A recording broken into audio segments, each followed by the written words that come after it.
Pedro Abelardo, el primer fermento universitario. Si se pudiera abarcar un momento histórico por medio de sus grandes empresas colectivas, para el siglo XII bastaría las cruzadas, las catedrales y las universidades. En ellas se concentró gran parte de la vitalidad y el talento del joven mundo cristiano. No en vano, las tres requerían ese espíritu aventurero, audaz y temerario que fue el sello distintivo de esa época. Entre ellas, la universidad ocupa un lugar de privilegio.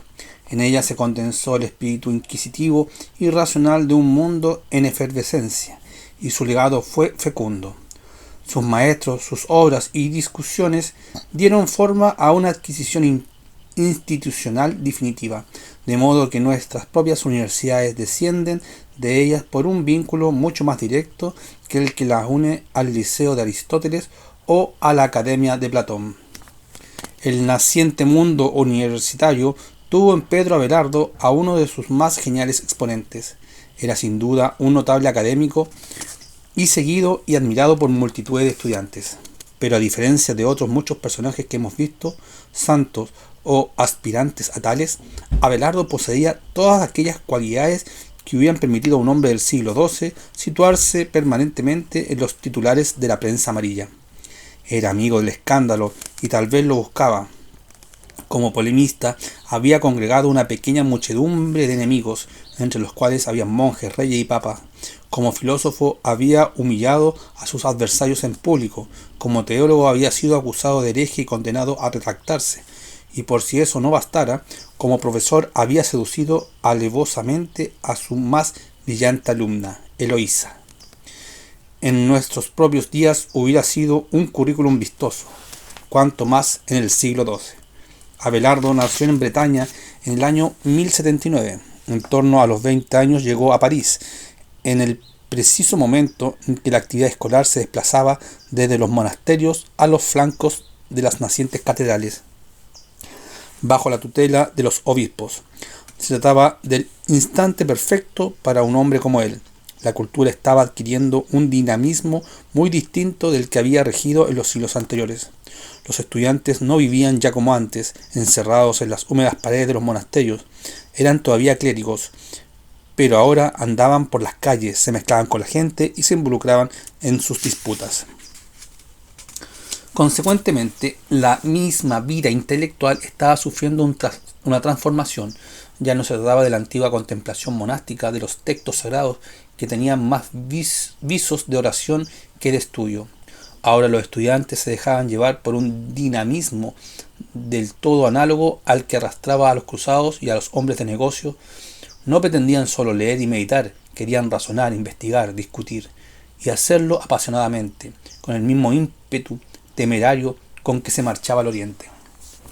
Las escuelas catedralicias luchaban por atraer alumnos, tentándolos con nutritivas bibliotecas y maestros afamados. Esta sana competencia estimulaba el arrojo y castigaba la inercia, inyectando en las universidades el mismo brillo que había cubierto Europa de catedrales: Chartres, Amiens, París, Oxford, Salamanca, Bolonia. Por todas partes surgían focos de pensamiento y estudio. En esas circunstancias llegó Abelardo a la ciudad de París. Su ingreso a las aulas parece haber sido fulminante. 3 años después de su llegada, Abelardo tenía a su haber 2 victorias dialécticas que no cuadraban con su edad ni con su experiencia. Habían derrotado en discusión pública a 2 de los grandes maestros de la época, Rossellino y Guillermo de Champenoz. Sus hazañas le valieron la dirección de la escuela de Santa Genoveva, que al momento eclipsó a las demás escuelas de París. Algo más tarde, a los 35 años, pasó a dirigir la escuela catedralicia de Notre Dame. De ahí en adelante, sus polémicas, sus escritos y su docencia conmovieron Europa. Y si al cabo de medio siglo París se había convertido en la luz de la cristiandad, al menos en germen, el mérito había sido de Abelardo. En realidad tenía el carisma para hacerlo. Abelardo no calzaba con la figura del monje sesudo y reposado, alejado del mundo y de sus pasiones, como lo había sido San Anselmo. Tampoco cuadraba con la imagen militante y apasionada de San Bernardo, que todo lo hacía por la gloria de Dios y de su iglesia. Muy por el contrario, era engreído, vanidoso, amante de la fama y absolutamente inmerso en el ritmo mundano de la vida.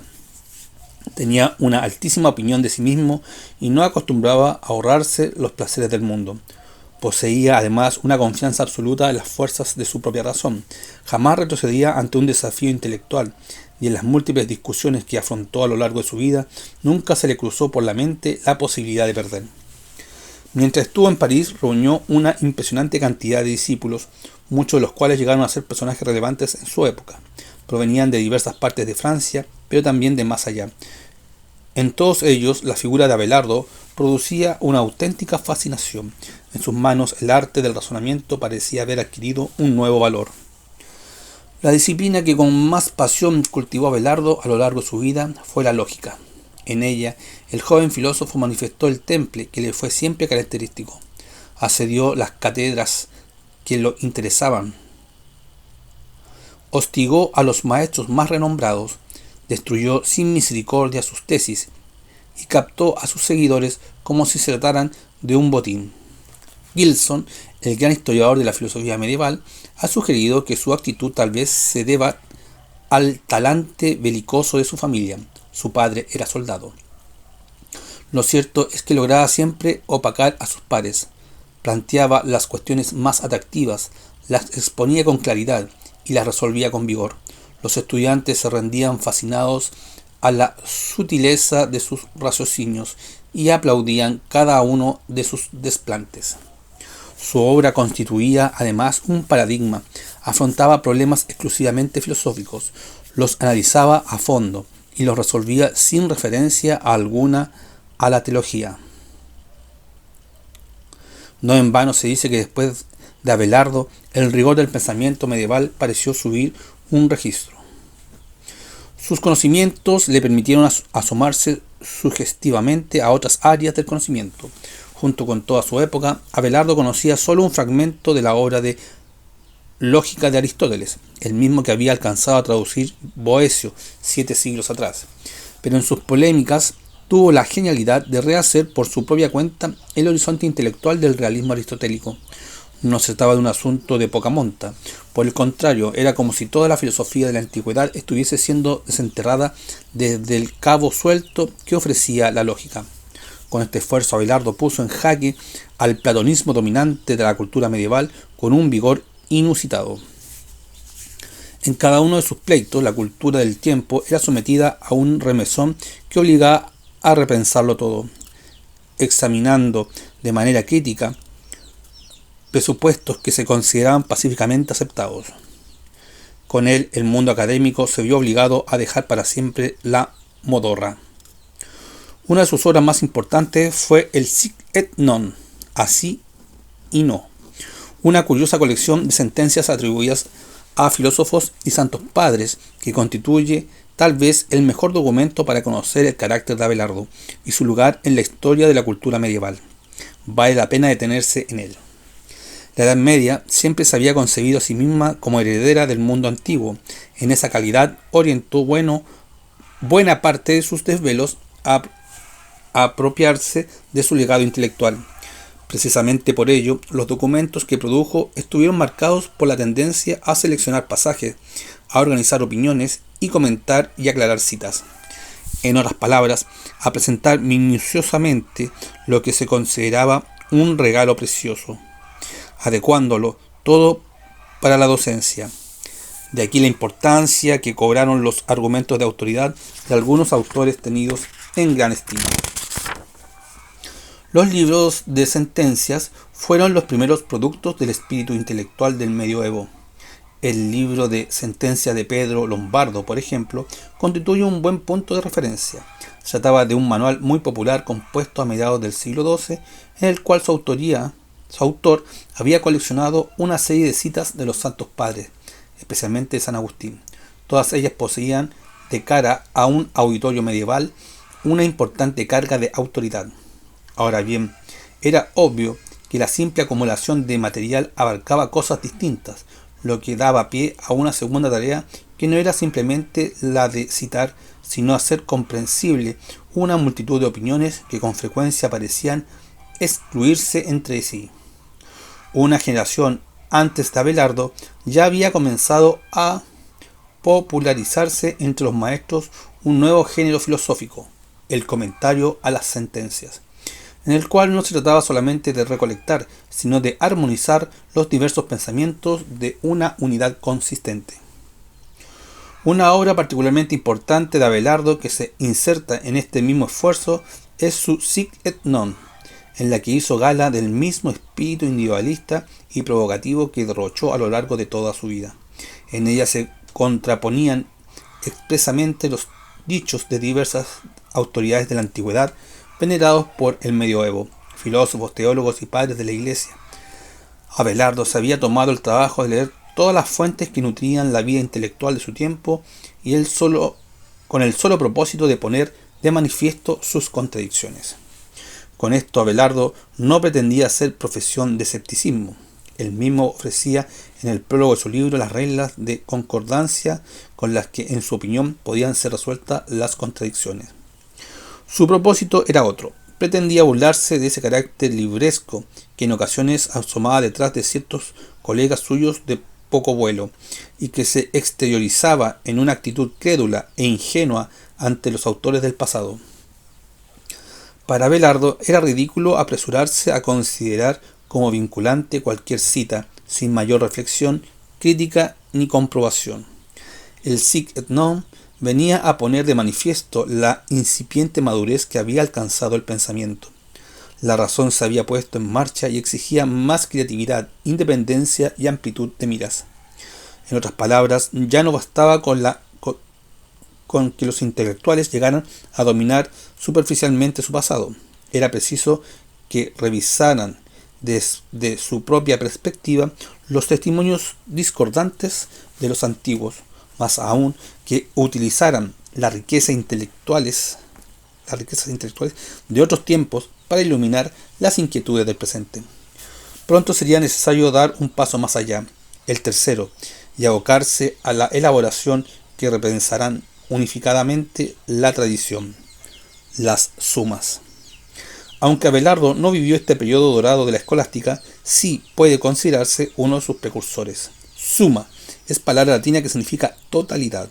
En ella los autores proponían un cuerpo ordenado y coherente y sistemático de doctrinas sobre Dios, la creación, el hombre, el universo físico, la libertad, la moral, la iglesia, los sacramentos y otros muchos temas, fundamentándose en la Sagrada Escritura y apoyándose en los filósofos de la antigüedad y en el pensamiento de la tradición cristiana. Habrá que esperar todavía 100 años para que surjan las primeras sumas de manos de Alejandro de Hales, Santo Tomás de Aquino o San Buenaventura, pero cuando lo hagan, la Edad Media habrá entrado de lleno en el periodo más notable de su creatividad filosófica y teológica. Dibujar el retrato de Abelardo sería imposible sin afrontar la desgraciada historia de sus amores mundanos, la misma que él abordó con tanto dramatismo en sus historias de mis calamidades. Entre éxitos fulgurantes y disputas apasionadas, el famoso académico acababa de doblar los 40. A golpe de polémicas se había ganado un espacio privilegiado en el mundo universitario que con el tiempo se había acostumbrado a respetarlo y también a temerlo. Tal vez escuchó hablar de ella en algún salón de París. No en vano se trataba de una mujer notable. A pesar de su corta edad, la bella Eloísa dominaba el latín, el griego y el hebreo. Lo cierto es que desde que supo de su existencia, Abelardo perdió el sueño saboreando aquel bocado fascinante. El sesudo maestro siempre había afrontado cualquier problema con rigor, lógica y disciplina, y lo mismo hizo esta vez con Eloísa. Se hizo presentar al tío con el cual vivía, un tal Fulberto, y se esforzó por ganarse su confianza. De allí en adelante puso en marcha un plan bien orquestado para seducirla, cuyo primer paso fue autodesignarse preceptor de Eloísa, la mejor de las alumnas. Le había comentado a Fulberto merecía el mejor de los profesores. Abelardo actuó con todo el mejor estilo del antiguo Ovidio. En una carta muy posterior dirigida a uno de sus amigos recordaba la ingenuidad del tutor de Eloísa. Oh simplicidad de Fulberto, risible y perniciosa confianza. Entregó la corderilla al lobo carnicero y se la abandonó sin defensa alguna. Me la confió para instruirla y velar por ella, ignorando el insensato que así encendía más mis deseos y me proporcionaba ocasión de obtener más fácilmente y de cerca lo que con ruegos y súplicas de lejos jamás hubiera alcanzado. Abelardo tenía maneras de seducirla, era brillante y talentoso. Si sus discursos habían impresionado al claustro académico de París, también podían conmover a aquella tierna alumna con la que comenzó a pasar las tardes en casa de Fulberto. Eloísa seguramente resistió al inicio, pero poco a poco el talento y el prestigio del maestro se le fueron imponiendo, no solo a la razón, sino también a la sensibilidad, hasta que terminó por convertirse en su amante. El tío, que podía ser ingenuo pero no tonto, se hizo cargo muy luego de la situación, y bastaron algunos indicios para tomar conciencia de lo que pasaba entre su sobrina y el esforzado preceptor. Y si alguna duda le quedaba, se disipó cuando, al llegar una tarde a su casa, lo sorprendió en una empresa que tenía bien poco de academia. Los malos ratos de Fulberto, sin embargo, no habían terminado. Su sobrina estaba embarazada, y con la cigüeña en camino, el nudo se había vuelto insalvable. El indignado tutor amenazó a ambos con las penas del infierno, y Abelardo tuvo que enviar a Eloísa a casa de una hermana suya para que pudiera dar a luz sin escuchar los gritos destemplados de su tío. La única reparación que Fulberto podía aceptar era la del matrimonio, pero esto tenía un grave costo para el filósofo. Aunque Abelardo no tenía una ligazón eclesiástica que le impidiera casarse, su carrera académica, su más precioso tesoro, iba necesariamente a verse perjudicado por una nueva condición. En pleno siglo XII, ser filósofo no constituía solo una profesión, era un estilo de vida, y parte de este estilo consistía en el celibato. Con todas sus dudas a cuestas, Abelardo comprendió que debía casarse, pero en un desesperado intento para conservar su estatus, solicitó que la boda se realizara en secreto. Eloísa, en cambio, rechazó el matrimonio. Ella comprendió que el matrimonio hubiera significado el fin de la promisoria carrera de Abelardo, a quien había llegado a amar con una pasión incontenible, y a quien veía siguiendo un camino de éxitos y triunfos en todas las universidades europeas.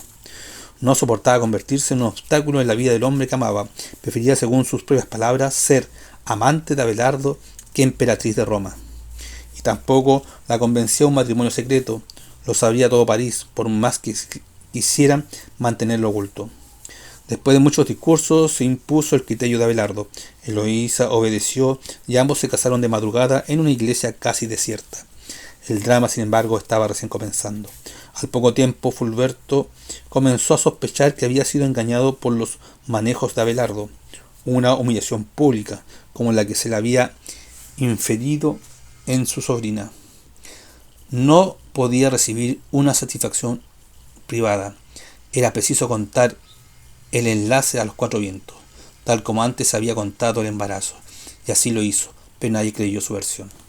La venganza que entonces preparó el tutor convirtió el drama en tragedia.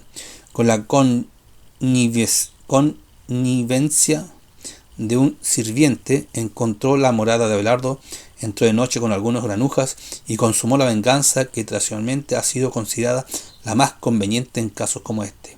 Sin admitir titubeo ni súplica, lo castró. La desgraciada historia se teñía de sangre.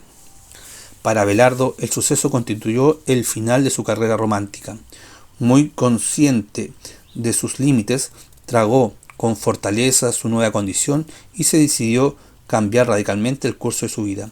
Resolvió convertirse en monje y le indicó a Eloísa que hiciera lo mismo. De ahí en adelante, la antigua alumna se convirtió en una monja bastante ejemplar. Llegó a ser incluso abadesa, y desde esa posición manifestó siempre un notable sentido práctico y un amplio criterio. Consolidó a su congregación, construyó una abadía y terminó por convertirse en una de las religiosas más nombradas de Francia. Sin embargo, en su corazón las cosas nunca parecieron cambiar. A lo largo de toda su existencia continuó siendo siempre la mujer de Abelardo. Su misma vida religiosa constituyó un acto de obediencia a quien consideraba su esposo. Jamás se avergonzó ni se arrepintió de su amor por el filósofo, y así lo así lo manifestó siempre, al menos en el ámbito de su correspondencia personal.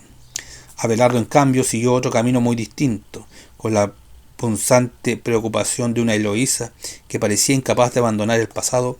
Afrontó la tarea de reorientar su vida, se recluyó en la más notable monasterio de Francia, Saint-Denis, donde fue ordenado sacerdote, pero la vocación monástica no era lo suyo. Poco tiempo después de su llegada, se granjeó el odio de sus anfitriones por negar que Dionisio Areopagita tuviera alguna relación con Saint-Denis. En el monasterio de Súger, esto constituía un pecado imperdonable. El frustrado monje quiso retirarse a la soledad, pero su fama lo perseguía. Se corrió la voz entre los estudiantes y la multitud salió a encontrarlo en el valle del Sena. Incluso debieron construirse hospedajes para quienes llegaban a escuchar al maestro. El antiguo filósofo había vuelto en gloria y majestad.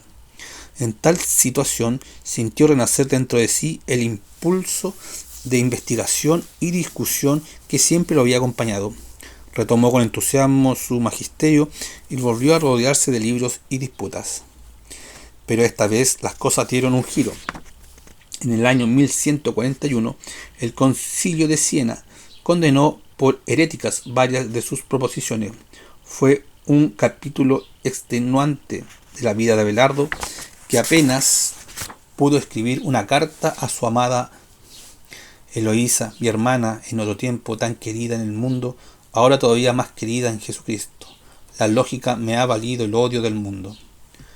Al menos había valido el odio de San Bernardo, quien en una carta enviada a Inocencio II sobre los errores de Abelardo en 1140 afirmaba: de todo lo que hay arriba en el cielo y abajo en la tierra, Abelardo parece no ignorar nada, excepto el verbo. Yo ignoro. Lanza sus ojos sobre las cosas celestes, escruta los misterios mismos de Dios y viene a traernos palabras inefables que no está permitido pronunciar al hombre.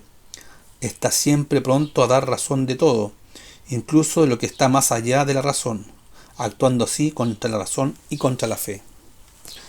En realidad no era lógico el núcleo del conflicto, sino el interés de Abelardo por abordar filosóficamente los grandes temas de la fe cristiana. Al respecto, las tesis del afamado catedrático eran rotundas.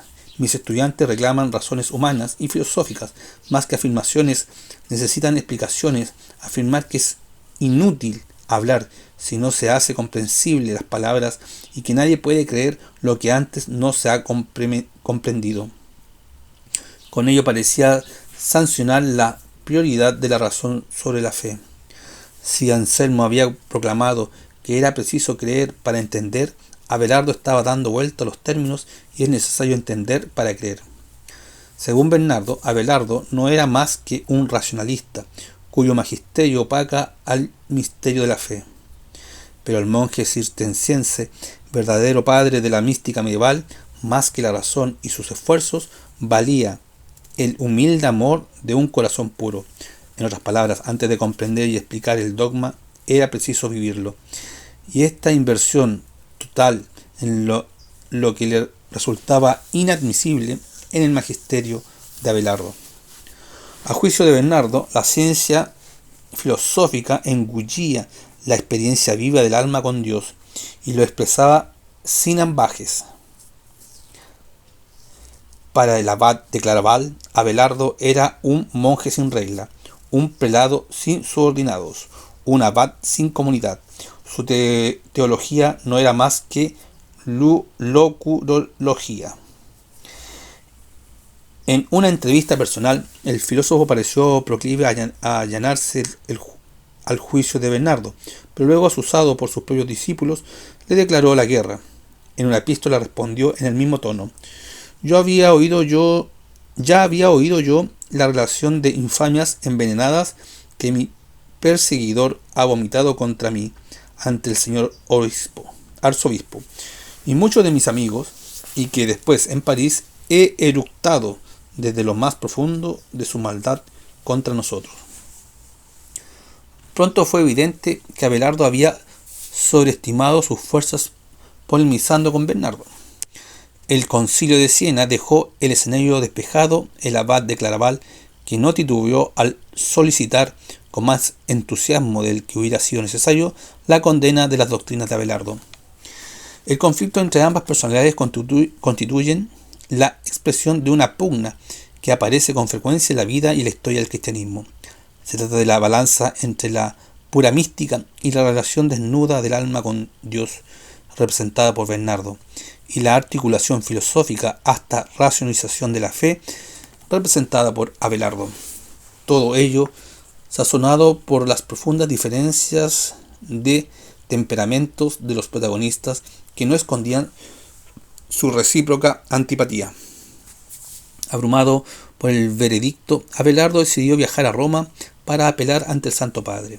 Pero para un hombre cargado de años y amarguras el camino fue demasiado largo. Sin dinero ni prestigio, se limitó a requerir la caridad de los monasterios. Cluny fue el único que quiso ofrecerle su protección. Allí murió en abril de 1142 a los 63 años. El gran Pedro, el venerable abad de Cluny, escribió con infinita admiración las palabras de su epitafio.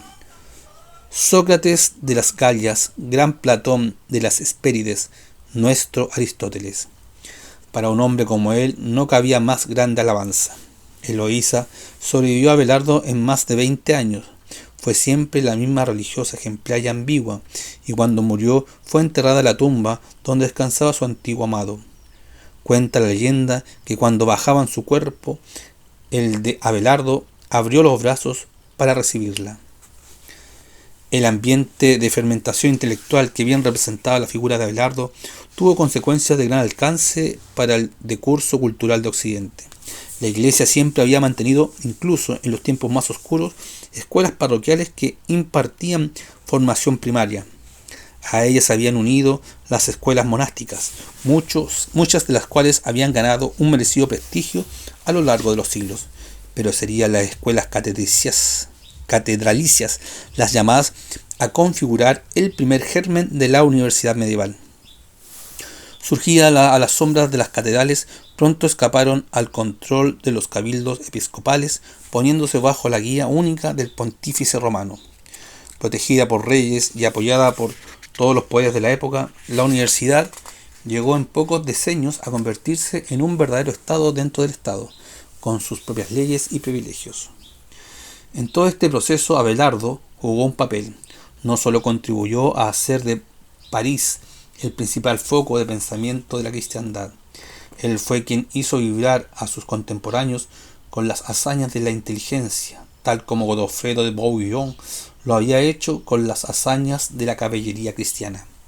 Con justicia, puede decirse que fue uno de los más notables protagonistas de esa fascinación por la vida intelectual que sacudió a la cristiandad en el siglo XII y que acabó consagrando institucionalmente la búsqueda del saber en las nacientes universidades europeas. No se trataba de un asunto menor. La universidad constituía un reducto privilegiado para la discusión, el estudio y la circulación de nuevas ideas. Occidente contaba ahora con un nicho de reflexión a partir del cual podía renovarse constantemente. Poco a poco fue tomando vuelo propio y alcanzando plenitud. Se multiplicaron los focos: París, Oxford, Bolonia, Nápoles, Salamanca. La discusión abandonó el carácter episódico que había tenido con Abelardo y surgieron sus grandes estrellas: Alejandro de Jales, Alberto Magno, San Buenaventura, Tomás de Aquino, Sigerio de Brabante, Duns Scoto. Se trataba de las mismas aspiraciones a la luz que había hecho nacer la arquitectura del tiempo y que ahora se expresaba en la búsqueda inquieta y temeraria del saber. No en vano se ha dicho que el gótico y la escolástica son hermanos nacidos del mismo afán de clarificar, de distribuir, de ordenar, de enseñar. Más adelante las disciplinas seculares como la filosofía, el derecho, la medicina y las ciencias naturales fueron desplazando a la teología de su lugar central. Con el tiempo, la universidad voló del nido eclesial en que había nacido y Occidente se vio dotado de una de las instituciones clave de su futuro desarrollo.